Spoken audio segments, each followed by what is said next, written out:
Hello guys, आप सभी का स्वागत है मेरे इस चैनल पर। तो अगर आप लोगों ने इस सीरीज का पार्ट 6 अब तक नहीं देखा है तो उसे लॉन्ग वीडियो में जाकर देख सकते हो। तो लास्ट पार्ट में हमने देखा था कि जब एंकरेड अपने बेस पर मौजूद होता है तो वहाँ मिच हरियर अपनी इलाइट ट्रूप्स के साथ अटैक कर देता है। एंकरेड भी उस सिचुएशन को बार बार रिपीट करते हुए फाइनली मिच हरियर के खेल को खत्म करता है। फिर हम उसे बैटलफील्ड पर देखते हैं, जहां जब एनिमी सोल्जर्स हमारे आंद्रेओ को वर्जिन कहकर चिढ़ाते हैं तो एंक्रिड भी जवाबी हमले में उन्हें घोल कहता है। बैटल के दौरान हमें रैम की एक और कमाल की skill heart of the super human के बारे में पता चलता है, जिसका यूज करते हुए वो एक जाइंट को भी बड़े आसानी से मार गिराता है। फिर हमारे एंक्रिड का सामना उस एनिमी से होता है जिसने उसके पास्ट के साथियों को मारा था। एंक्रिड भी इस गोल्डन चांस को ना गंवाते हुए उसे मारकर अपने साथियों की मौत का बदला ले लेता है।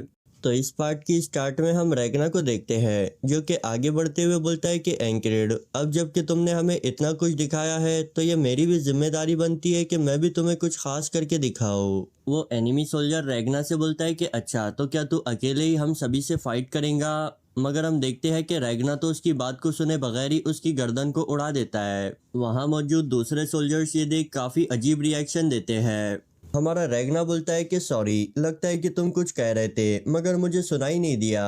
अब ये सुन वो बाकी सोल्जर्स भी गुस्से से रैग्ना पर अटैक कर देते हैं, मगर रैग्ना तो हमारा एक शॉर्ट जीनियस है जो कि बड़ी एफिशिएंट तरीके से उन सभी को मारता जाता है। एंक्रिड ये देख मनी मन बोल रहा होता है कि इस बंदे ने कम से कम मोमेंट्स में अपने एनिमीज को डोमिनेट कर दिया। जब कभी भी मैं स्ट्रांग फील करता हूँ तो मेरी स्क्वाड मुझे एक नया लेवल दिखाती है, पता नहीं ये सभी और कितने स्ट्रांग होंगे। अब बचे कुछ सोल्जर्स भी बेवकूफ़ों की तरह अपने साथियों का बदला लेने के लिए आगे बढ़ते हैं, जिन्हें देख रैग्ना बोलता है कि एंक्रेड, अब जो मैं परफॉर्म करने वाला हूँ उसे ध्यान से देखना, क्योंकि तुम इसे ही आगे चलकर लर्न करोगे। हम देखते हैं कि वो अपनी अटैकिंग पोजीशन में खड़ा होता है और अगले ही सीन में हम उस पर अटैक करने वाले सोल्जर्स के दो टुकड़े होते हुए देखते हैं। एंक्रिड को तो अपनी आंखों पर यकीन ही नहीं आता। वो बोलता है कि ये क्या, पलक झपकते ही उसने इन सभी को मौत के घाट उतार दिया। रैगना बोलता है कि मैं अपनी इस टेक्निक को स्कीशन नाम दूंगा। एंक्रिड बोलता है कि यार, क्या तुम सीरियस हो? बैटलफील्ड में दूसरी साइड हम एस्पन किंगडम के सोल्जर्स को आगे की ओर बढ़ता हुआ देखते हैं। वो बोलते हैं कि जाइंट हमारी साइड से है, इसलिए इन सभी को खत्म कर दो। मगर अचानक से हमारा ऑडिन उन सभी के सामने दीवार बनकर खड़ा हो जाता है और फिर अपने एक अटैक के साथ उनकी बैंड भी बजा देता है। वो सभी घबराते हुए बोलते हैं कि ये क्या, नॉरेलिया किंगडम के पास जाइंट कहाँ से आया? ऑडिन मुस्कुराते हुए बोलता है कि ब्रदर्स, मैं तो इंसान हूँ। वो सोल्जर बोलता है कि नहीं, एक इंसान इतना बड़ा नहीं हो सकता, तुम पक्का कोई जाइंट होंगे। ऑडिन सीरियस होते हुए बोलता है कि ठीक है, फिर मैं तुम सभी को भागने के लिए कुछ टाइम दूंगा, उसके बाद जो कुछ भी तुम्हारे साथ होता है उसके जिम्मेदार तुम खुद होंगे। वो उल्टी गिनती गिनने लगता है, 5 4 3। तभी एक सोल्जर चिल्लाकर बोलता है कि देख क्या रहे हो, जल्दी से उस पर अटैक करो। वो सभी बेवकूफ़ भी उसकी बातों में आकर ऑडिन पर अटैक कर देते हैं और फिर हमें ऑडिन के एक भयानक रूप को दिखाया जाता है। हम देखते हैं कि ऑडिन ने अपने सामने वाले कई सारे सोल्जर्स को मौत के घाट उतार दिया होता है। वो एक टेरिफाइंग सा लुक देते हुए बोलता है कि गॉड, लगता है कि आज मैं आपके पास कई सारी सोल्स को भेजने वाला हूँ। ये सुन वो सभी सोल्जर्स वहां से अपनी जान बचाकर भागने लगते हैं। हमें वहां पर ऑडिन को बिल्कुल ही पागलों की तरह हंसता हुआ दिखाया जाता है। फिर हम कंपनी कमांडर को देखते हैं, जो कि अपने ही रेस के लोगों से फाइट करने के लिए आई होती है। वो बताती है कि पहले कभी फेरिस अपने होमलैंड को छोड़ा नहीं करती थी, लेकिन वक्त के साथ अब हमने भी बदलना स्टार्ट किया। कुछ फेरीज मर्सनरीज बनी और कुछ ने आर्मीज में सर्व करना चूज किया। वो एनिमी फेरी बोलता है कि अगर तुम यहाँ से भागना चूज करती हो तो मैं तुम्हें चेस नहीं करूंगा। कंपनी कमांडर भी अपना वेपन निकालते हुए बोलती है कि यही सेम बात तुम पर भी अप्लाई होती है, मगर वो दोनों ही यहाँ पर फाइट करने के लिए बिल्कुल ही डिटरमाइन होते हैं। अब पलक झपकते ही वो दोनों अपनी जगह से गायब हो जाते हैं। हमें यहाँ पर उनकी बैटल काफी स्पीड में दिखाई जाती है। फेरी कमांडर उस पर पीछे से अटैक करने की कोशिश करती है, मगर वो एनिमी उसे ब्लॉक करके सीधे गर्दन से पकड़ लेता है और अपने साथियों से कहता है कि अटैक करो, मगर हम देखते हैं कि वो सभी तो ऑलरेडी मर चुके हैं और ये काम हमारे जीनियस असासन जैक्सन का होता है, जिसका आज तक एक भी एम्बुश अटैक फेल नहीं हुआ। वो एनिमी फेरी ये देख बोलता है कि आखिर ये कैसे पॉसिबल है। कंपनी कमांडर बोलती है कि तुम्हारा प्लान काफी बढ़िया था, लेकिन मेरे टीममेट्स कुछ ज्यादा ही डेंजरस है। फिर इसी तरह उस फेरी का भी यहाँ पर एंड होता है। कंपनी कमांडर जैक्सन से बोलती है, क्या एंक्रिड को अकेले छोड़ना ठीक रहेगा? जैक्सन बोलता है कि हाँ, क्योंकि अगर वो इतना ही कमजोर होता तो कब का मर चुका होता। वैसे भी अब हमें इस बैटलफील्ड में अपर हैंड हासिल है। फेरी कमांडर बोलती है कि तुम सही कह रहे हो, वैसे भी अब हमारा बैटालियन कमांडर पहले वाली की तरह बेवकूफ नहीं है, वो इस चीज का जरूर फायदा उठाएगा। हम देखते हैं कि बैटालियन कमांडर भी अपने ट्रूप्स को आगे की ओर लीड करने लगता है, जिसे देख वो एस्पेन किंगडम के सोल्जर्स रिट्रीट करने का डिसाइड करते हैं। उन्हीं में से एक चिल्लाकर बोलता है कि जरा देखो, वो वर्जिन आंद्रेओ लुनाटिक भी यहीं पर ही आ रहा है। ये सुनते ही आंद्रेओ आग बगोला होकर उस पर अटैक करते हुए बोलता है कि कमीने, अपने गंदे मुंह को बंद कर। पीछे से मैक उसे देख सोचता है कि पता नहीं क्यों मुझे हमारे यंग मास्टर के अंदर अब थोड़ी थोड़ी रैम की छवि नजर आ रही है।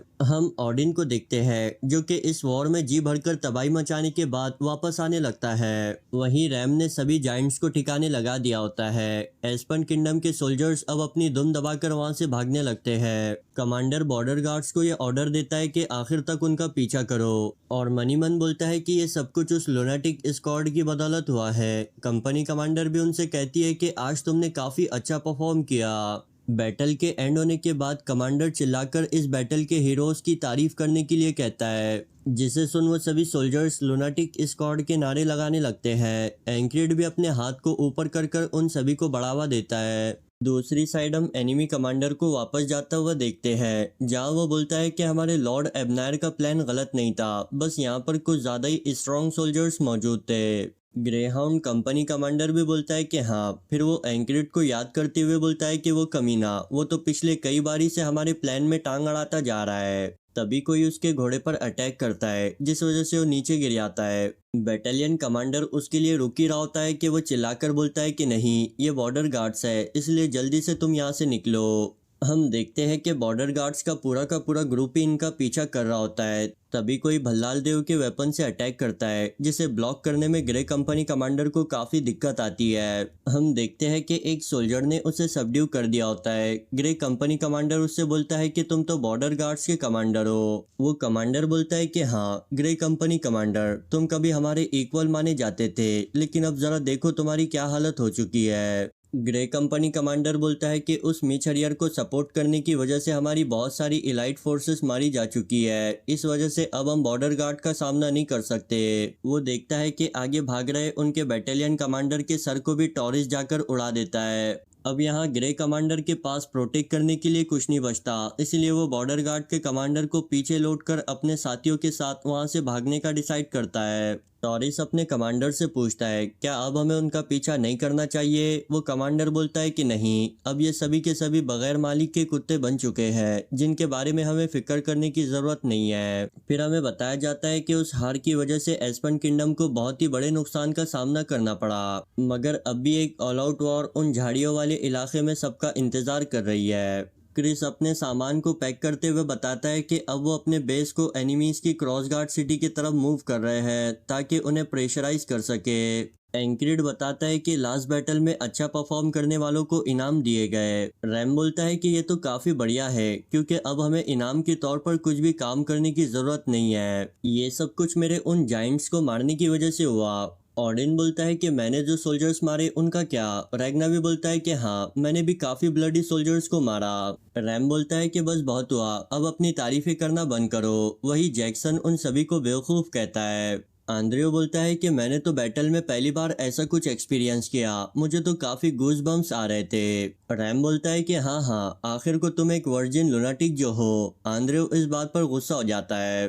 रैम उसे अपने डोले बताते हुए बोलता है कि बच्चे, क्या तुझे सच में लगता है कि तू मुझे डिफीट कर सकता है? वहीं हम एंक्रिड को देखते हैं, जो कि शोर शराबे से तंग आकर कैंप के बाहर की ओर देखता है, जहां उसे हमारा उदास बैठा हुआ हेनरी नजर आता है। एंक्रिड उसके पास जाकर उसकी उदासी के बारे में पूछता है, जिस पर हेनरी उसे कुछ नहीं बताता। एंक्रिड याद करता है कि उसने ग्रास वाली फील्ड में उससे कहा था कि उसकी आखिरी ख्वाहिश एक फूल बेचने वाली लड़की से शादी करना है। वो समझ जाता है कि हेनरी असल में उदास क्यों है, और फिर वो याद करता है कि हेनरी की हंटर वाली नॉलेज की वजह से उसे कितनी मदद मिली थी। वो हेनरी से पूछता है, क्या तुम घर जाना चाहते हो? हेनरी बोलता है कि कौन घर पर नहीं जाना चाहता, लेकिन इस तरह हम यहाँ से जा नहीं सकते।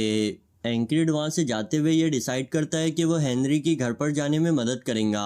फिर हमें दूसरे दिन कंपनी कमांडर के कैंप को दिखाया जाता है, जहां पर वो हेनरी से बोलती है कि अब तुम्हें एक स्पेशल डिस्चार्ज दिया जाता है, यानी कि अब तुम यहाँ से घर पर जा सकते हो। हेनरी को कुछ समझ नहीं आता। कंपनी कमांडर उससे बोलती है कि तुम इस चीज के लिए अपने प्लाटून कमांडर को शुक्रिया कह सकते हो। फिर हम उसे अपना सामान पैक करके वापस जाता हुआ देखते हैं। ऑडिन उसे अपने आगे की जर्नी के लिए दुआएं देता है। वहीं रैग्ना बोलता है कि मुझे तो तुमसे काफी जेलसी हो रही है, क्योंकि तुम घर जाकर आराम से सो पाओगे। वहीं आंद्रे और मैक भी उसे घर जाने की बधाई देते हैं। और फिर लास्ट में उसकी मुलाकात होती है हमारे एंकरेट से, जो कि उससे बोलता है कि तुम हमारी लुनाटिक स्क्वाड में फिट नहीं हो पा रहे थे, इसलिए मैंने तुम्हें घर भेजने का सोचा।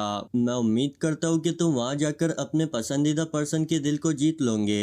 हेनरी इस चीज के लिए एंकरेट को शुक्रिया कहकर खुशी खुशी अपनी घर की तरफ रवाना हो जाता है। उसके वहां से जाने के बाद कंपनी कमांडर वहां आकर बोलती है कि पता नहीं कब हम दोनों एक साथ यहाँ से इस तरह जा पाएंगे। एंकरेट बोलता है कि इस चीज के लिए तो पूरे 10 साल लग जाएंगे। कंपनी कमांडर बोलती है कि मैं इतना इंतजार तो कर सकती हूँ, लेकिन मेरा बूढ़े आदमियों में इंटरेस्ट नहीं है। एंकरेट बोलता है कि ओह, तो यहाँ पर इंटरेस्ट की बात हो रही है, तो मैं भी बता दूं कि मेरा फेरिस में कोई इंटरेस्ट नहीं है। अब ये सुन हमारी फेरी को तो बहुत ही बड़ी मिर्ची लगी होती है, और ये पहली बार है जब हमारा एंकरेट इसके अगेंस्ट में किसी आर्ग्यूमेंट को जीता है। फेरी अब वहां से चुपचाप जाते हुए बोलती है कि मेरे साथ आओ, बटालियन कमांडर तुमसे मिलना चाहते हैं। फिर हम बटालियन कमांडर को देखते हैं। एंकरेट क्रिस की बात को याद करता है। उसने बताया होता है कि बटालियन कमांडर तुम्हारी इतनी सारी अचीवमेंट्स की वजह से तुम्हें अपने अंडर रिक्रूट करने का ऑफर देगा। प्रेजेंट टाइम में हम बटालियन कमांडर को चाय पीता हुआ देखते हैं। वो एंकरेट को भी ऑफर करता है, मगर एंकरेट बोलता है कि नहीं, मैं ऐसे ही ठीक हूँ। बटालियन कमांडर उससे बोलता है कि तुम ये जानते ही होंगे कि मैंने तुम्हें यहाँ पर क्यों बुलाया है। एंकरेट बोलता है कि हाँ। बटालियन कमांडर डायरेक्टली पूछता है कि बताओ फिर तुम्हारा जवाब क्या है। एंकरेट सीधे सीधे बता देता है कि वो उसके ऑफर को रिजेक्ट करता है। बटालियन कमांडर ज्यादा सरप्राइज ना होते हुए बोलता है कि मैंने इसे एक्सपेक्ट किया ही था, क्योंकि तुम ऑलरेडी कई सारे कंपनी कमांडर्स के भी ऑफर को रिजेक्ट कर चुके हो। मैं बस तुमसे इसके पीछे की वजह जानना चाहता हूँ। एंकरेट डायरेक्टली बता देता है कि वो एक नाइट बनना चाहता है। अब ये सुनने के बाद तो बटालियन कमांडर बहुत ही सरप्राइज होता है। वो बोलता है कि ये बंदा तो अपने ड्रीम के लिए जीने वाला एक सच्चा आदमी है। एक वक्त था जब मैं भी बिल्कुल ऐसी ही सोच रखा करता था, लेकिन फिर मैंने रियलिटी को एक्सेप्ट करते हुए इतनी बेकार जिंदगी को जीना स्टार्ट कर दिया। लेकिन अब मेरे पास इस जैसे आजाद परिंदे को अपने अंडर में रखने का कोई राइट नहीं है। वो एंकरेट को वहां से जाने के लिए कहता है, और फिर उसके जाने के बाद फेरी कमांडर से पूछता है, तुम्हें क्या लगता है, क्या वो अपने ड्रीम को अचीव कर पाएगा। फेरी कमांडर बोलती है कि ये तो उस पर डिपेंड करता है। मार्कस बोलता है कि तुम फेरीज का हॉनेस्ट होना ही सबसे बड़ी खासियत और सबसे बड़ी कमजोरी है। वो हमें बताता है कि नॉरिलिया किंगडम में नोबल फैमिली ही डोमिनेट करती है, और हमारा बटालियन कमांडर भी उन्हें ही सपोर्ट करने वालों में से एक था। लेकिन अब एंकरेट से मिलने के बाद उसने अपने मन को बदल लिया है। वो फिर एक बार अपने ड्रीम्स को चेस करना चाहता है। फिर हमें बताया जाता है कि बेस को मूव करने का काम सुबह से शुरू होकर शाम को एंड हो गया, और अब सोल्जर्स दोबारा से अपने टेंट को लगा रहे हैं। हम रैम को देखते हैं, जो कि बोलता है कि यार अपनी ड्यूटी से छुट्टी मिलना भी काफी बोरिंग है। अब हम एंकरेट को देखते हैं, जिसके पास ऑडिन आकर बोलता है कि ब्रदर चलो अपने मसल्स को ट्रेन करते हैं। मगर रैग्ना बोलता है कि उससे पहले क्या तुमने अपने शॉर्ट मूव को करेक्ट कर लिया। वही जैक्सन बोल रहा होता है कि तुम्हें अपने सेंसेस पे और ज्यादा फोकस करने की जरूरत है। एंकरेट उससे बोलता है कि ये जो तुम मुझसे इतनी दूरी से बात कर रहे हो, क्या ये भी ट्रेनिंग का ही पार्ट है। रैम अपनी जगह से उठते हुए बोलता है कि बस बहुत हुआ, चलो स्क्वाड लीडर, मैं तुम्हें heart of the super human को सिखाता हूँ। तभी वहां पर कंपनी कमांडर की एंट्री होती है, जो कि उन सभी पर चिल्लाते हुए बोलती है कि बस बहुत हुआ आराम, चलो अब जल्दी से सोल्जर्स की मदद करो। जिसके बाद उन सभी को काम पर लगा दिया जाता है। रैम ऑडिन पर ब्लेम डालते हुए बोलता है कि ये सब कुछ तुम्हारी गलती है। उन लोगों को यूं लड़ता देख दूर खड़ा मैक बोलता है, हमने तो कुछ नहीं किया था, तो फिर हमें सजा क्यों मिल रही है। आंद्रे बोलता है कि शायद अब हम भी उन्हीं में से एक है। फिर हम क्रिस को वहां पर कुछ ढूंढता हुआ देखते हैं। एंकरेट आकर उससे पूछता है कि तुम क्या ढूंढ रहे हो, तो क्रिस बोलता है कि ये एनिमीज का कैंप हुआ करता था, तो जरूर सोल्जर्स ने जंग से पहले यहाँ पर अपनी कीमती चीजों को छुपाया होगा। क्या तुम गैस कर सकते हो कि वो कहाँ हो सकती है। एंकरेट बोलता है कि सामने से दिखने वाली एक ऐसी जगह जहाँ पर किसी ने भी एक्सपेक्ट ना किया हो। क्रिस बोलता है कि हाँ बिल्कुल। फिर वो वहाँ मौजूद पेड़ की जड़ों के नीचे उसे ढूंढने लगता है। एंक्रिड सोचता है कि ये बंदा बहुत ही बड़ा जीनियस है, इसने पहले ही जंग की बड़ी पिक्चर को भांप लिया था और कई सारी चीजें प्रेडिक्ट भी की। ये फ्यूचर में बड़ी आसानी से एक जीनियस स्ट्रेटजिस्ट बन सकता है, मगर अफसोस कि इसका गोल अमीर औरतों के बाल काटना है। आप हमारे क्रिस के आंखों में पैसों की लालच तो देख ही सकते हैं, मगर बेचारे को एक पुराना सा मैप मिलता है जिसे देख वो परेशान होते हुए बोलता है कि नहीं, मुझे ये नहीं चाहिए था। हम वहाँ पर रैम को भी खड़ा हुआ देखते हैं, जो कि एंक्रिड से बोलता है कि यार क्या तुम यहाँ खड़े खड़े उसे देखने का काम कर रहे हो। एंक्रिड सोचता है कि यार रात होने के लिए थोड़ा टाइम बाकी है जिसे मैं ट्रेनिंग करने के लिए इस्तेमाल कर सकता हूँ। वो रैम से बोलता है कि कुछ टाइम पहले तुम मुझे कुछ सिखाने के बारे में कह रहे थे। रैम एक्साइटेड होते हुए बोलता है कि हाँ, heart of the super human, ये वो टेक्निक है जिसे कि मैंने खुद क्रिएट किया है। इसके जरिए एक इंसान किसी जाइंट जितनी स्ट्रेंथ को हासिल कर सकता है,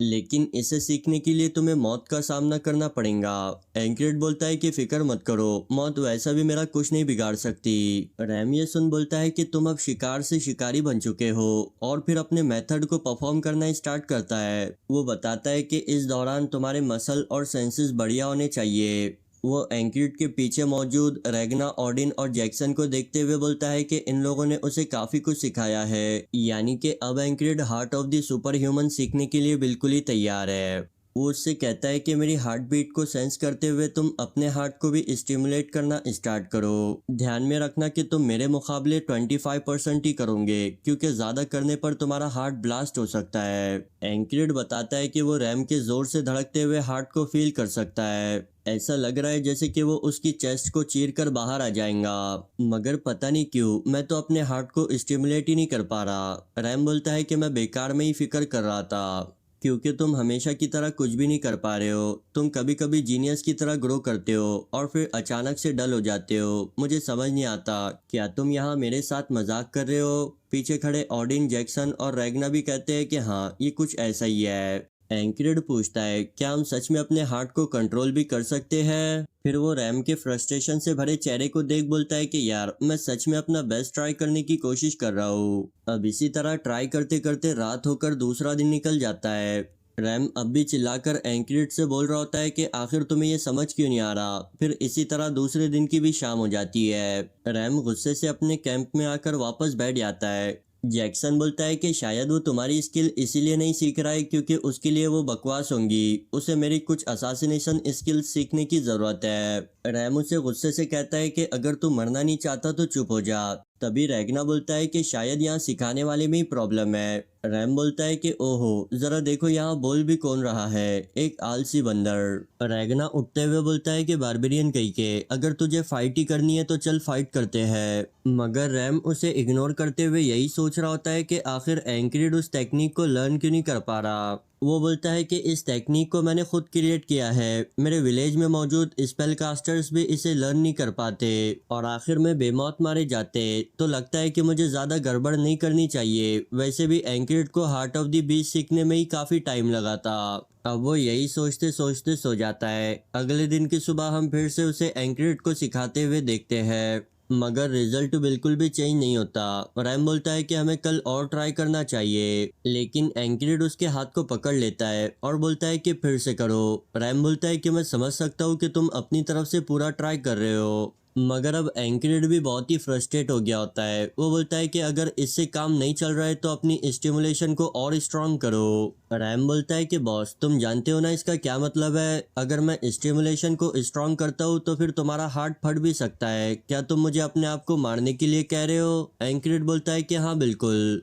अब ये सुनकर तो रैम कम्प्लीटली शॉक हो गया होता है। वो मनी मन बोलता है कि इस तरह तो एंक्रिड मारा जाएगा, लेकिन अब वो उसके ऑर्डर्स को डिनाई भी नहीं करना चाहता। इसीलिए अब वो स्टिमुलेशंस को स्ट्रॉन्ग कर देता है, जिस वजह से एंक्रिड का हार्ट अब जोरों से धड़कने लगता है। एंक्रिड मुस्कुराते हुए बोलता है कि अच्छा, तो मेरा ये डिसीजन बिल्कुल सही था। तभी हम देखते हैं कि उसका हार्ट ब्लास्ट हो जाता है और उसके मुंह से भी खून आने लगता है। बेचारा रैम तो ये देख बहुत ही परेशान हो जाता है। ऑडिन, रेगना, जैक्सन भी आकर उन्हें रोक देते हैं। रेगना रैम पर चिल्लाते हुए बोलता है कि बेवकूफ कही के, ये तूने क्या कर दिया। फिर मरने के बाद एंक्रिड की मुलाकात होती है मौत के फरिश्ते से, जो कि उससे बोलता है कि यार ये तो तुम्हारी वॉल भी नहीं है, तो फिर तुम ऐसा क्यों कर रहे हो। एंक्रिड बोलता है कि मैं अपनी वॉल खुद से डिसाइड करता हूँ और ये सबसे बेस्ट तरीका है heart of the super human को सीखने का।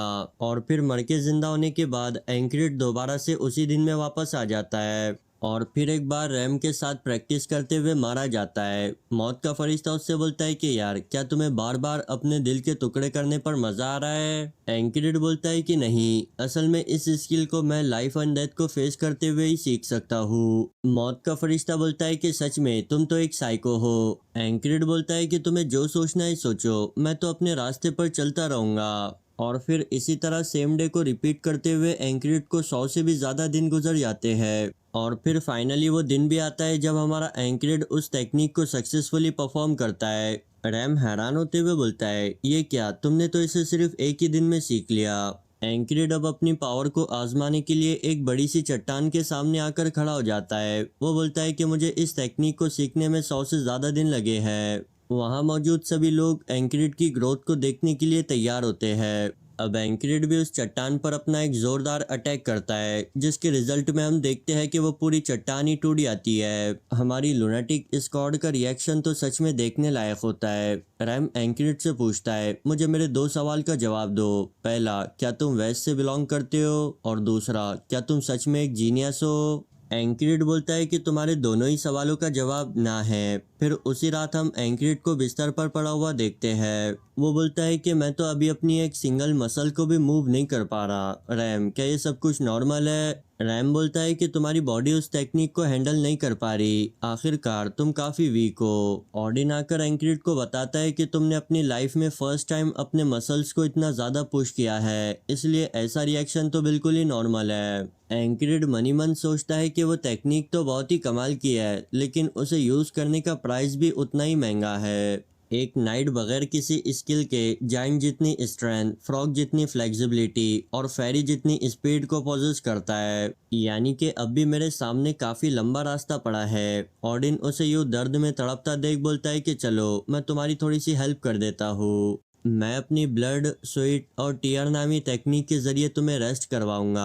और गाइस, आप लोग नाम सुनकर ये समझ गए होंगे कि यहाँ पर क्या होने वाला है। जी हाँ, हमारे एंक्रिड को एक और बार इनक्रेडिबल अमाउंट में पेन को फील करना पड़ता है। ऑर्डिन बोलता है कि ये टेक्निक तुम्हारे मसल्स को लूज करने में तुम्हारी हेल्प करेंगी। एंक्रिड मनी मन बोलता है कि जब तक मुझे इस चीज से फायदा हो रहा है मैं इसे सहूंगा। रैम ये देख चिल्लाकर बोलता है कि मसल की दुकान, इस तरह तो तू सच में उसे मार देगा। दूसरे दिन की सुबह एंक्रिड हमें बताता है कि अब उसे काफी बेटर फील हो रहा है। ऑर्डिन ने मुझसे कहा है कि मुझे आज का पूरा दिन आराम करना होगा, लेकिन मुझे ऐसा फील हो रहा है कि मैं अपना टाइम वेस्ट कर रहा हूँ। वो प्रैक्टिस करने के लिए जा ही रहा होता है कि ऑर्डिन आकर उसे रोक लेता है और बोलता है कि ब्रदर, आज का पूरा दिन तुम्हें आराम करना होगा। एंक्रिड बोलता है कि मैं तो बस अपनी सॉर्ड को साफ करना चाहता था। क्रिस उस सॉर्ड को लेते हुए बोलता है कि मैं हूं ना इस काम को करने के लिए। एंक्रिड पूछता है, क्या तुम ये फ्री करोगे। क्रिस बोलता है कि बिल्कुल भी नहीं, 20 कॉपर कॉइन लगेंगे। एंक्रिड बोलता है कि मैं 10 दूंगा। क्रिस बोलता है कि मैं 17 से एक कम नहीं लेने वाला।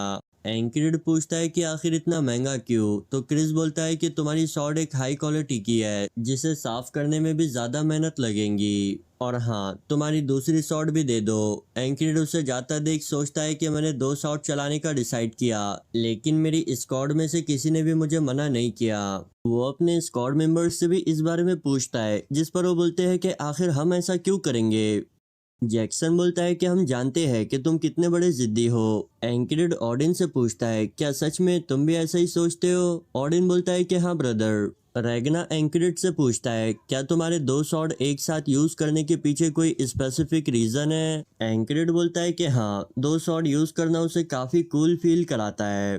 फिर वो हमें असल रीजन के बारे में बताता है। जब वो काफी यंग था तो उसने 2 शॉट वाले एक नाइट की कहानी को सुना था। इससे आप लोग उसका इंस्पिरेशन भी समझ सकते हो। तभी वहां से गुजरता हुआ एक आदमी उसे लात मारते हुए बोलता है कि बेवकूफ कहीं के, ऐसी कहानियां सुनकर तू नाइट नहीं बनने वाला। मगर हम देखते हैं कि एंक्रिड को उसकी बातों से कोई फर्क नहीं पड़ता, और यही चीज है जो कि हमारे एंक्रिड को इतना स्पेशल बनाती है। प्रेजेंट टाइम में हम रैम को देखते हैं जो कि एंग्रिड की तरफ देखते हुए अपने मन ही मन बोलता है कि ये मुझसे बहुत ही डिफरेंट है। मैं जिसके पास सब कुछ था, अपना टैलेंट, ट्राइब, लेकिन फिर भी मैंने उसे ठुकरा दिया। वही दूसरी साइड ये बंदा जिसने सिर्फ अपनी सॉर्ड के साथ आगे बढ़ना चूज किया। वो एंग्रिड से बोलता है कि शायद यही रीजन है कि मैं तुम्हें पसंद करता हूँ। पीछे से रैगना बोलता है कि ओहो, तुम्हारा टेस्ट तो बहुत ही कमाल का है। रैम बोलता है कि फिक्र मत करो, उसे छोड़कर मैं बाकी तुम सभी लोगों से नफरत करता हूँ। रैगना बोलता है कि मैं भी तुम में से किसी को पसंद नहीं करता। जैक्सन बोलता है कि सेम टू यू। फिर बात आती है हमारे ऑडिन की। वो बोलता है कि गॉड ने ये कहा है कि उसकी सभी क्रिएशन से प्यार करो, लेकिन इंसान होने के नाते मेरी भी कुछ लिमिटेशंस है, यानी कि वो भी इनमें से किसी को पसंद नहीं करता। रैम उस पर चिल्लाते हुए बोलता है कि बेवकूफ, तो फिर आखिर बातों को इतनी घुमा फिरा कर क्यों कह रहा है। जैक्सन एंक्रिड के पास आकर बोलता है अगर तुम बोर हो रहे हो तो चलो ट्रेनिंग करते हैं। एंक्रिड बोलता है कि लेकिन ऑडिन ने मुझे अपनी जगह से मूव करने से मना किया है। जैक्सन बोलता है कि तुम इसे एक जगह बैठे बैठे भी सीख सकते हो, बस तुम्हें अपनी आंखों को मूव करने की जरूरत है। आज मैं तुम्हें डॉजिंग सेंस के बारे में सिखाऊंगा। फिर दूसरी साइड हम क्रिस को देखते हैं जिसने हमारे एंक्रिड की सॉर्ड को चमका दिया होता है।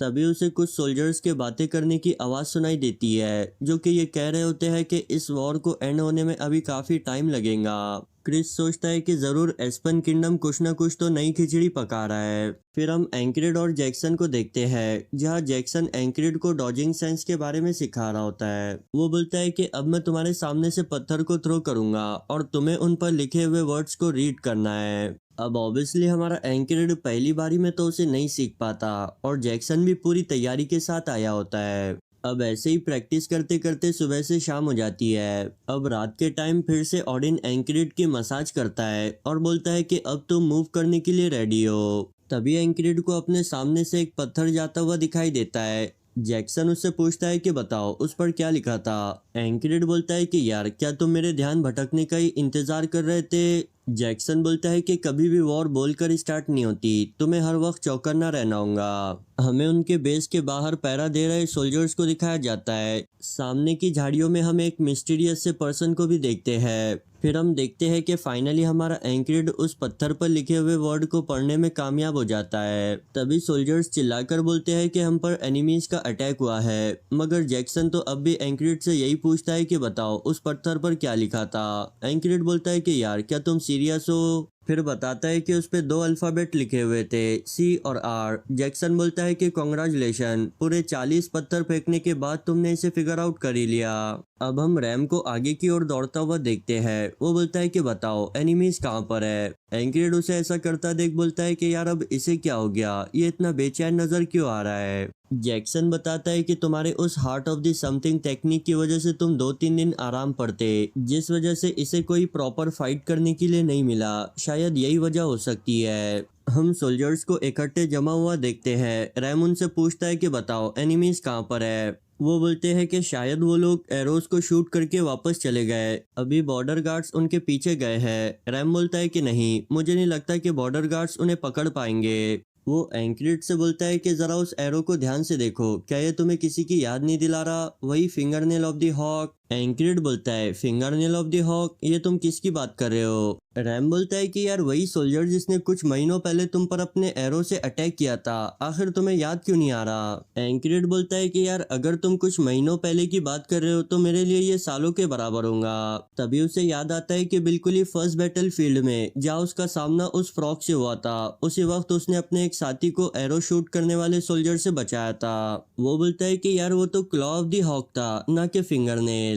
फिर वो लोग अपने कैंप पर वापस आते हैं जहां एंक्रिड रैगना से बोलता है कि हमारे बेस पर अटैक हुआ था और तुम्हें पता भी नहीं चला, तुम्हारा फेस ये बता रहा है कि तुम पूरा टाइम सो रहे थे। रैगना बोलता है कि छोड़ो इन बातों को, मुझे एक आइडिया आया है जिसके जरिए तुम अपने दोनों ही स्वॉर्ड के साथ कंफर्टेबल हो सकते हो। एंक्रिड बोलता है क्या सच में। रैगना बोलता है कि हाँ, आज के बाद से तुम्हें अपनी दोनों ही स्वॉर्ड को अपनी गर्लफ्रेंड की तरह ट्रीट करना होगा। रैम बोलता है तो फिर उसकी कंपनी कमांडर फियांसे के बारे में क्या। एंक्रिड बोलता है कि वो मेरी फियांसे नहीं है। फिर हम देखते हैं कि एंक्रिड रैग्ना की एडवाइस को सीरियस लेते हुए अपनी दोनों ही स्वॉर्ड के साथ सो रहा होता है। तभी वहां पर ईथर आ जाती है और देखती है कि उसके सोने के लिए बेड पर तो जगह ही नहीं बची। अचानक से एनिमीज के अटैक की खबर सुनकर रैम और एंक्रिड दोनों ही जाग जाते हैं। फिर कोई बोलता है कि वो लोग अटैक करके वापस चले गए। रैम बोलता है कि यार ये तो बहुत ही बोरिंग है। इन लोगों के पागलपन की सजा बेचारी ईथर को मिल रही होती है। वो आखिर को फ्रस्ट्रेट होकर एंक्रिड के फेस पर मारते हुए बोलती है कि कमीने चुपचाप सो जा। अब हमारे एंक्रिड की ट्रेनिंग तो कंटिन्यू रहती है। वही क्लॉ ऑफ द हॉक भी हर थोड़ी देर को एरो शूट करके हमारे सोल्जर्स को मार रहे होते हैं। एंक्रिड भी उन सभी पत्थर पर मौजूद अल्फाबेट्स को पढ़ने लगता है और फिर जब लास्ट में वो उन सभी को कंबाइन करता है तो नाम बनता है क्रेजी बारबेरियन, जिसे सुनते ही रैम गुस्सा होकर जैक्सन से बोलता है कि झिपरी बिल्ली कहीं के, क्या तू मरना चाहता है? मगर हमारा एंक्रिड उसे रोक लेता है और जैक्सन से बोलता है कि ये तुमने जानबूझकर किया है ना? जैक्सन बोलता है कि नहीं, ये तो सिर्फ एक कोइंसिडेंस था। तभी हम देखते हैं कि उनका एक और सोल्जर उसी एरो शूटर की वजह से मारा जाता है। सोल्जर्स ये बातें कर रहे होते हैं कि वो लोग काफी दूर से एरोस को शूट करते हैं, जिस वजह से हम उन्हें पकड़ नहीं पाते।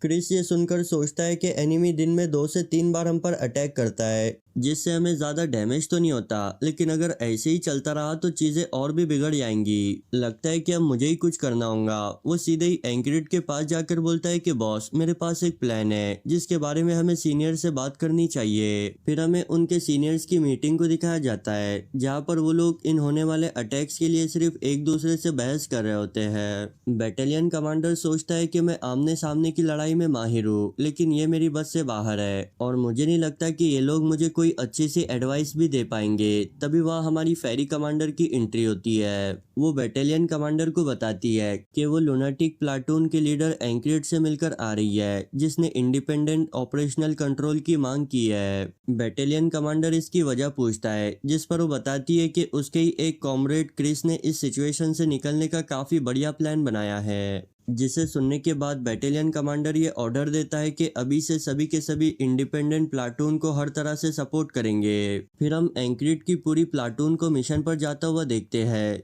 जहां रैम क्रिस से पूछता है कि इस हॉक हंटिंग के मिशन पर हम एक जगह छुपकर उनका इंतजार करने के बजाय एनिमीज के फील्ड में क्यों जा रहे हैं। क्रिस बोलता है कि हमारा मकसद उन हॉक को फॉलो करना नहीं, बल्कि उन्हें हमें फॉलो करने पर मजबूर करना है। एंक्रिड बताता है कि अब हम छुपकर एनिमीज के बेस पर अटैक करेंगे, जिस वजह से वो लोग भी हमारे पीछे अपनी कुछ फोर्सेस को भेजेंगे। रैम बोलता है कि अच्छा, तो उन्हीं फोर्सेस में हमारी मुलाकात उन हॉक से होंगी। सच में ये लाल बालों वाला तो प्लान बनाने में काफी माहिर है। क्रिस भी जोश जोश में बोल देता है कि तुम सभी काफी सिंपल और बेवकूफ हो। मगर रैम भी उसे सीरियस लेते हुए बोलता है कि अच्छा, क्या कहा, जरा दोबारा कहना तो। लेकिन अब बेचारे क्रिस की बोलती बंद हो जाती है। रैम वहां से आगे जाते हुए बोलता है कि अगली बार अपनी जबान संभाल कर बात करना। अब एंक्रिड पिन से पूछता है, क्या अब भी हम काफी दूर है? पिन बोलती है कि हाँ। वो हमें बताता है कि इस मिशन में हमें एक एक्सपीरियंस रेंजर की जरूरत थी, इसलिए उसने पिन को इनवाइट किया था। लेकिन अब पिन ने तो डायरेक्टली उनकी प्लाटून को ही ज्वाइन कर लिया।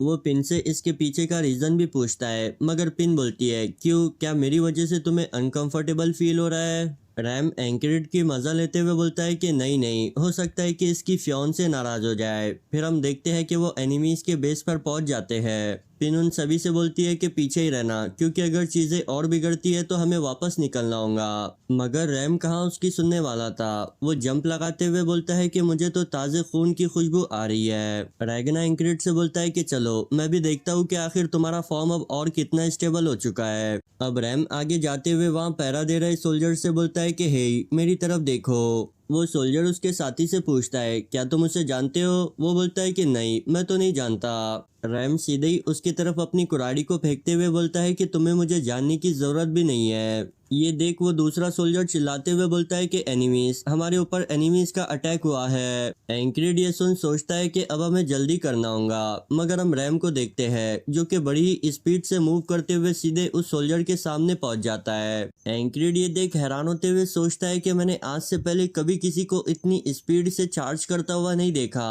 मुझे नहीं पता था कि रैम के पास अब भी इतनी कमाल की स्किल्स मौजूद है, मुझे इन्हें भी लर्न करना है। फिर हम देखते हैं कि उस पूरे बेस में भगदड़ मच जाती है। एंक्रिड रैम से बोलता है कि चलो अब बस बहुत हुआ, हमें यहाँ से निकलना होगा। बेचारा रैगना सोच रहा होता है कि यार मैंने तो अभी अपनी स्वॉर्ड भी नहीं निकाली। वो वापस जाते हुए रैम से बोलता है कि बारबेरियन कही के ये तेरी बारी नहीं थी। एंक्रिड उसे चुप कराते हुए बोलता है कि बस बहुत हुआ, हमें आगे भी कई सारे मौके मिलेंगे। फिर हम देखते हैं कि वो लोग एक और बार अटैक करने के लिए आते हैं, जहां जब एक सोल्जर अपना डैगर थ्रो करता है तो एंक्रिड अपने डॉजिंग सेंस का यूज करते हुए उसे डॉज कर लेता है। साइड में मौजूद जैक्सन उसे बोलता है कि तुम्हें इसे डॉज करने में 0.4 सेकंड लगे, जो कि बहुत ही स्लो है। तुम्हें अपनी रिएक्शन स्पीड को 0.1 सेकंड तक ले जाना होगा। एंक्रिड हैरान होते हुए बोलता है, क्या तुम इसे काउंट कर रहे थे? फिर वो लोग अपने काम को करने के बाद वापस चले आते हैं। दूसरी साइड हम आंद्रे और मैक को भी सेम काम करता हुआ देखते हैं। क्रिस उन्हें देख बोलता है कि मुझे ऐसा लगा था कि ये लोग हमारे मिशन को कैरी नहीं कर पाएंगे, लेकिन लगता है कि मैं जबरदस्ती में ही फिक्र कर रहा था। रैम दौड़ते हुए पूछता है, क्या हम सिंपली उन लोगों को मार नहीं सकते? एंक्रिड बोलता है कि अभी नहीं, अगर ऐसा करेंगे तो हमारा प्लान बेकार हो जाएगा। फिर वो हमारे रैगना को पकड़ कर बोलता है कि ब्रदर रास्ता इस तरफ है। रैगना बोलता है कि सॉरी, मुझे लगा कि एक शॉर्टकट होगा। अब आप लोग तो जानते ही है कि हमारा रैगना इस तरह एनिमीज के बेस में जाकर कांड कर देता है। अब एंक्रिड बैठे बैठे सोचता है कि जब से मैंने heart of the super human को सीखा है, मेरी प्लाटून अब मेरे ऑर्डर्स को काफी अच्छी तरह से फॉलो कर रही है। फिर वो रैम से बोलता है, आज सुबह जिस तरह तुमने एनिमीज पर चार्ज किया था, क्या तुम उसे मुझे सिखा सकते हो? रैम बोलता है, अगर तुम सच में उसे सीखना चाहते हो तो खुद से फिगर आउट करो। एंक्रिड सोचता है कि रैम ने आज से पहले कभी उससे ऐसा नहीं कहा। फिर वो खुद ही से उसे फिगर आउट करना स्टार्ट करता है। दूसरे दिन हम देखते हैं आंद्रेओ को। वो बताता है कि हम आज सुबह से कंटिन्यूसली दौड़ रहे हैं और वो ये जानता है कि लुनेटिक्स फाइन होंगे, लेकिन वो ये देखकर काफी हैरान हो जाता है कि क्रिस भी उनके साथ ही कीप अप कर पा रहा है। रही बात एंक्रिड की, तो वो पहले से काफी स्ट्रांग हो चुका है। नहीं, मुझे भी कंटिन्यूसली ग्रो करते रहना होगा। पीछे से मैक उसे यूं इतना हार्ड ट्राई करता देख बताता है कि मैं यंग मास्टर को उनके बचपन से देखता आ रहा हूँ। वो पहले किसी छोटे बच्चे की तरह था, लेकिन अब इस लुनाटिक स्कॉट से मिलने के बाद वो कंटिन्यूसली ग्रो करता जा रहा है। फिर हम एंक्रिड को देखते हैं, जो कि रैम को बोलता है कि मैंने ये फिगर आउट कर लिया कि तुमने उस चार्ज को किस तरह किया था। तुमने heart of the super human का यूज करते हुए अपने पैरों की मसल्स को स्ट्रेंथन किया है ना? रैम खुश होते हुए बोलता है कि हाँ बिल्कुल। अब अटैकिंग पॉइंट पर आने के बाद पिन उन लोगों को रोक देती है और बताती है कि ये बेस दो चट्टानों के बीच बनाया गया है ताकि एनिमीज उन पर आसानी से अटैक कर सके। एंक्रिड बोलता है कि यार फिर तो ये एक ट्रैप हो सकता है। क्रिस बोलता है कि नहीं, ये भी तो हो सकता है कि वो लोग ये चाहते हैं कि हम इसे ट्रैप समझकर अवॉइड कर दे और फिर वो लोग हमारे वापस जाने के रास्ते पर हम पर अटैक करेंगे। वैसे क्लॉ ऑफ द हॉग भी यहाँ आते ही होंगे, मगर हम देखते हैं कि उसकी बातों को हमारी लुनाटिक स्क्वाड का कोई भी मेंबर सीरियस नहीं ले रहा होता। एंक्रिड बोलता है कि फिर तो हमें सीधे ही उनके ट्रैप में जाकर फंसना चाहिए। रैगना भी बोलता है कि हाँ, रास्ते में जो भी आएगा उसे हम डिस्ट्रॉय कर देंगे। एंक्रिड पिन, आंद्रेओ और मैक को ऊपर क्रिस के पास रुकने के लिए कहता है और बाकी सभी के साथ नीचे अटैक करने के लिए चला जाता है। नीचे हम ग्रे कंपनी के कमांडर को अपनी बची कुची फोर्सेस के साथ देखते हैं। वो उसे पिछले फाइट में मिली ह्यूमिलिएशन के बारे में सोच सोच कर गुस्सा हो ही रहा होता है कि उसे एनिमीज के अटैक के बारे में सुनाई देता है। वो बोलता है कि यार क्या वो लोग बेवकूफ है, आखिर वो इतने ऑब्वियस से ट्रैप में कैसे फंस गए? तभी उसे हमारा एंक्रिड दिखाई देता है, जिसे देखते ही वो गुस्सा होते हुए बोलता है कि फाइनली तो तू मुझे मिल ही गया। एंक्रिड ये देख रैम से पूछता है, क्या मैं इसे जानता हूँ? रैम बोलता है कि यार तेरी मेमोरी तो सच में बहुत ही खराब है। कंपनी कमांडर को भी ये सुन बहुत ही गुस्सा आ रहा होता है। वो अपनी स्वॉर्ड निकालते हुए बोलता है कि कोई ना, आज तो तू मेरे हाथों मरकर ही रहेगा।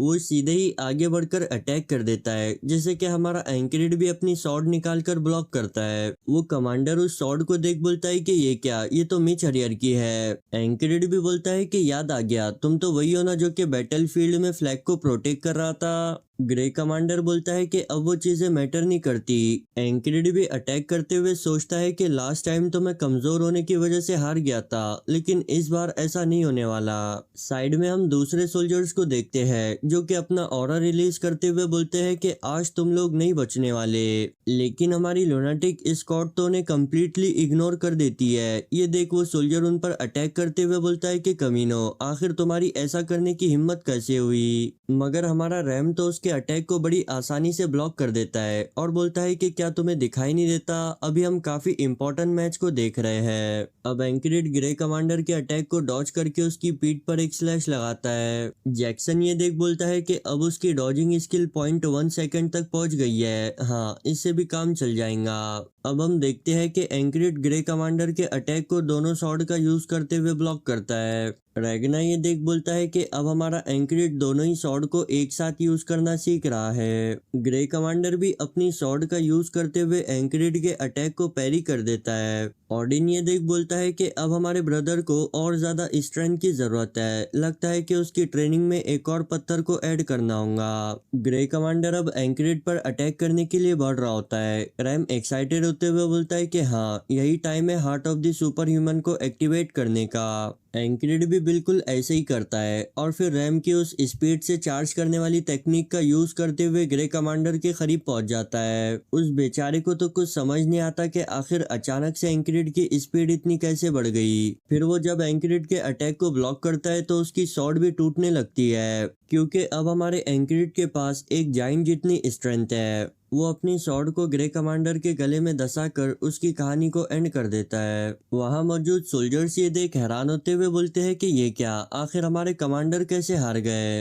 रैम हंसते हुए बोलता है कि बॉस, मुझे पता था कि तुम पर heart of the super human suit करेगा। फिर वो सभी उन सोल्जर्स की तरफ मुड़कर कहते हैं, कुछ टाइम पहले तुम हमें फाइट करने के लिए चैलेंज कर रहे थे है ना, तो चलो इसे शुरू करते हैं। वो सोल्जर्स अटैक करते हुए बोलते हैं कि हम ग्रे हाउंड है, मरेंगे तो फाइट करते हुए मरेंगे। हमारा ऑडिन आगे बढ़कर एक सोल्जर के अटैक को अपने हाथ से ही ब्लॉक कर देता है। वो बोलता है कि ब्रदर, मैं तुम्हारी इस बहादुरी के इनाम के तौर पर तुम्हें गॉड से मिलने के लिए भेज रहा हूँ, और फिर उसके सर पर अटैक करके उसकी खोपड़ी खोल देता है।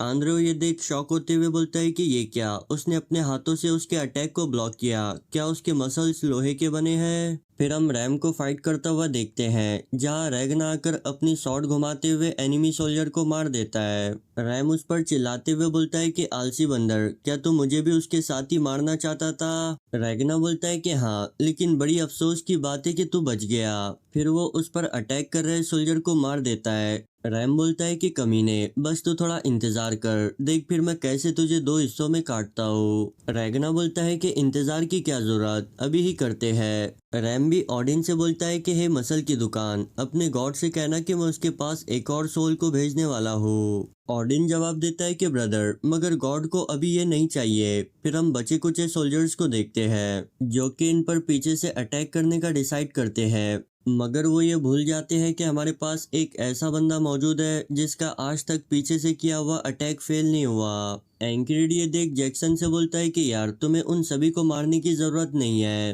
तभी हम झाड़ियों में से किसी को एरो शूट करता हुआ देखते हैं, जिसे कि हमारा जैक्सन आकर ब्लॉक कर लेता है। एंक्रिड बोलता है कि फाइनली तो वो यहाँ पर आ ही गया। जैक्सन बोलता है कि हाँ, ये क्लॉ ऑफ द हॉक है। रैम उस एरो को उठाते हुए बोलता है, बॉस क्या तुम एक शार्प शूटर और हंटर के बीच के डिफरेंस को जानते हो। मेरे हिसाब से हंटर ज्यादा कूल होता है, खासकर तब जब वो एक कुराड़ी को यूज कर रहा हो। एंक्रिड बोलता है कि तुम क्या कह रहे हो, मुझे कुछ समझ नहीं आ रहा। रैम उस एरो को दिखाते हुए बोलता है कि अभी अभी हमें किसी ने गिफ्ट दिया है जिसे कि हमें लौटाना होगा, और फिर वो सीधे ही उस झाड़ी की तरफ जाने लगता है। पिन ये देख बोलती है, क्या तुम लोग उसे रोकोगे नहीं। क्रिस बोलता है, मुझे नहीं लगता कि वहां जाकर वो मरेगा। फिर आंद्रेव एंक्रिड से बोलता है कि बॉस, अब हमें एस्पन किंगडम की रीइंफोर्समेंट यहाँ आने से पहले निकलना होगा। एंक्रिड भी बोलता है कि हाँ चलो, निकलने से पहले यहाँ उन लोगों के लिए एक डिस्ट्रैक्शन को क्रिएट करते हैं। हम देखते हैं कि एंक्रिड ने उनके बेस को जला दिया होता है। वो बोलता है कि यार पता नहीं क्यों अब मुझे इसकी आदत सी हो गई है।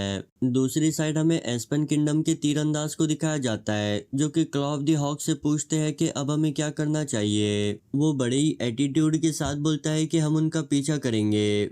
हमें एंक्रिड और उसकी पूरी टीम को पहाड़ पर मौजूद पतले से रास्ते से गुजरता हुआ दिखाया जाता है। क्रिस बोलता है कि हमने इस रास्ते को उस हॉक की नजरों से बचने के लिए चूज किया है। रैगना तो वहाँ मौजूद एक पतली सी दीवार में भी फिट होते हुए बोलता है कि यार मैं यहाँ पर एक छोटा सा नैप तो ले ही सकता हूँ। फिर हम रैम को देखते हैं जो कि बोलता है कि यार ये हंटिंग मुझे अपने पुराने दिनों की याद दिला रही है। पहले मैं एक बहुत ही कमाल का हंटर हुआ करता था, जिस वजह से मेरी ट्राइब मुझ पर कुछ ज्यादा ही डिपेंड होने लगी और यही रीजन है कि मैंने उन्हें छोड़ दिया।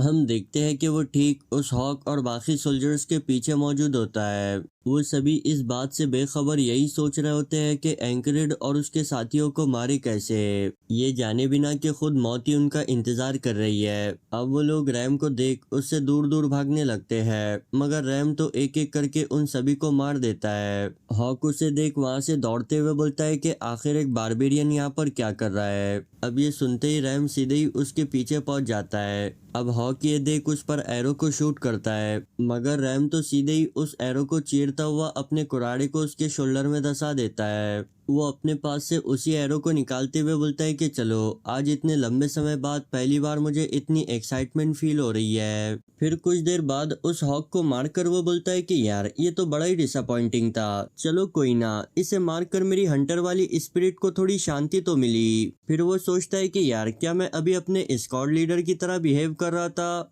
उसके साथ रहते रहते मेरे अंदर भी उसकी जैसी हरकतें आ रही है। वैसे वो बंदा काफी डिफरेंट है। वो ये जानने के बाद भी कि वो टैलेंटलेस है, फिर भी वो आगे बढ़ना चूज करता है। क्या मैं अगर उसकी जगह होता तो ऐसा कर पाता। अब हमें टॉल ग्रास फील्ड में दोनों ही किंगडम के स्क्वायर्स को एक दूसरे के आमने सामने खड़ा हुआ दिखाया जाता है। फिर उनकी बैटल स्टार्ट होती है, जहां हम एक काफी तगड़ा सा क्लैश देखते हैं। दूर से हमारा एंकरिड भी उन्हें देख रहा होता है। वो बोलता है कि अब हमारी मेन फोर्सेस एक दूसरे से फाइट कर रही है। रैम उससे पूछता है क्या तुम उस बैटल को करीब से नहीं देखना चाहते। एंकरिड बोलता है कि नहीं, अभी हमारे लिए विक्ट्री को हासिल करना सबसे ज्यादा इम्पोर्टेंट है। क्रिस के प्लान के मुताबिक मार्कस अभी क्रॉसगार्ड सिटी पहुंच गया होगा। हमें मार्कस को उसकी फोर्सेस के साथ क्रॉसगार्ड सिटी के पास दिखाया जाता है। उस सिटी के इनसाइड में मौजूद कमांडर बोल रहा होता है कि नॉरिलिया किंगडम के कमीने यहाँ तक पहुंच गए हैं, हम उन्हें इस सिटी को हासिल नहीं करने दे सकते, जल्द से जल्द स्क्वायर को वापस बुलाओ। एबनर बोलता है कि हमें सिटी में मौजूद फोर्सेस का ही डिफेंस करने के लिए इस्तेमाल करना चाहिए, मगर वो बेवकूफ उसकी बात नहीं सुनते।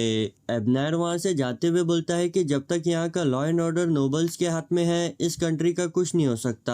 फिर हम देखते हैं कि उनका स्क्वाड सिटी में वापस आ जाता है और पूछता है कि बताओ कहाँ है एनिमी फोर्सेस, क्योंकि हम देखते हैं कि एनिमी फोर्सेस तो कब का वापस जा चुकी होती है। मार्कस हमें बताता है कि ये उनके प्लान का हिस्सा था, क्योंकि अब एस्पन किंगडम का स्क्वायर मेन बैटलफील्ड को छोड़कर वापस आ चुका है, तो फिर अब हमारे किंगडम के स्क्वायर को वहां पर कोई रोक नहीं पाएगा। और फिर फाइनली हमारा नॉरिलिया किंगडम इस वॉर को जीत जाता है। मार्कस बोलता है कि ये सब कुछ उसी लुनाटिक स्क्वाड के मेंबर क्रिस का प्लान था। इस हार की वजह से एस्पन किंगडम को बहुत ही भारी नुकसान हुआ होता है, जिस वजह से वो वॉर को आगे कंटिन्यू नहीं कर पाते और फिर कंपनसेशन के तौर पर उन्हें नॉरिलिया किंगडम को अपनी कई सारी जमीन देनी पड़ती है। वॉर के एंड होने के बाद सभी सोल्जर्स का फोर्ट्रेस सिटी में फूलों के साथ स्वागत किया जाता है। फिर एंकरेड हमें बताता है कि वॉर को एंड होके 10 दिन हो चुके हैं और कई सारे सोल्जर्स ने अपने रेगुलर डिसिप्लिन को छोड़ दिया, मगर मैं ऐसा नहीं कर सकता क्योंकि अभी तक मुझे वो नहीं मिला जो कि मुझे चाहिए।